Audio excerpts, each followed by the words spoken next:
que tu connais le nom masculin d'une hôtesse de l'air? Non, du tout. Un Hôte de l'air, mais. Steward, un hôte de l'air. Hôte de caisse, par exemple, pour la caisse. Un steward. Je le savais, mais je l'aurais pas sorti, je pense.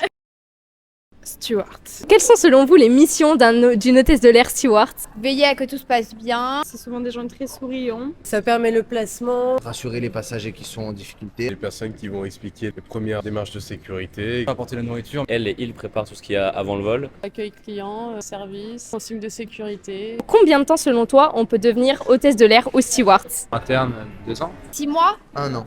6 mois, 1 an, j'imagine. 2-3 ans. Ouais, je crois que c'est 2 ans, un truc comme ça. Je sais qu'on peut faire des écoles d'hôtesse de l'air. Pour moi c'est long. Pour moi, c'est pas si long. Et si je vous dis qu'une fois les sélections réussies et votre CCA en poche, il suffit de 4 semaines pour devenir hôtesse de l'air. Tu m'as dit en erreur.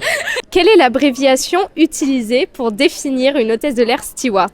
Je t'en propose 3. Enfin, à moins Je que crois tu... que je l'ai, mais vas-y. Alors vas-y. PNC. Oh yes. Et tu sais ce que ça veut dire? Personnel navigant. Commercial. Ok. La boisson la plus consommée en vol. Je dirais le champagne. Café, je dirais. Je dirais de l'alcool. Le coca ou la bière? J'hésite entre l'eau et le coca. Le café. Le vin.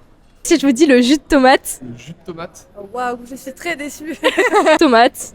Ok, j'en ai entendu parler hier justement, parce que je suis serveur et on m'a dit justement, quelqu'un m'a pris du jus de tomate. On m'a dit que pendant les vols d'avion, tout le monde buvait du jus de tomate. Non. Non, c'est pas vrai. Ah ouais, c'est vrai qu'il y a plein de gens qui prennent du jus de tomate. Tu sais pourquoi? Il y a un truc avec le fait d'être en altitude. Exactement. En fait, c'est le fait que quand tu es en altitude, la pression est plus faible qu'au sol et tout ce que tu vas boire ou manger, ça n'a pas du tout le même goût en l'air. Le jus de tomate, au contraire, ça joue en sa faveur, ça le rend plus doux, plus agréable, plus fruité. Donc c'est pour ça que tout le monde prend du jus de tomate. C'est bon à savoir, on testera la prochaine fois. On apprend, c'est tous les jours. intéressant.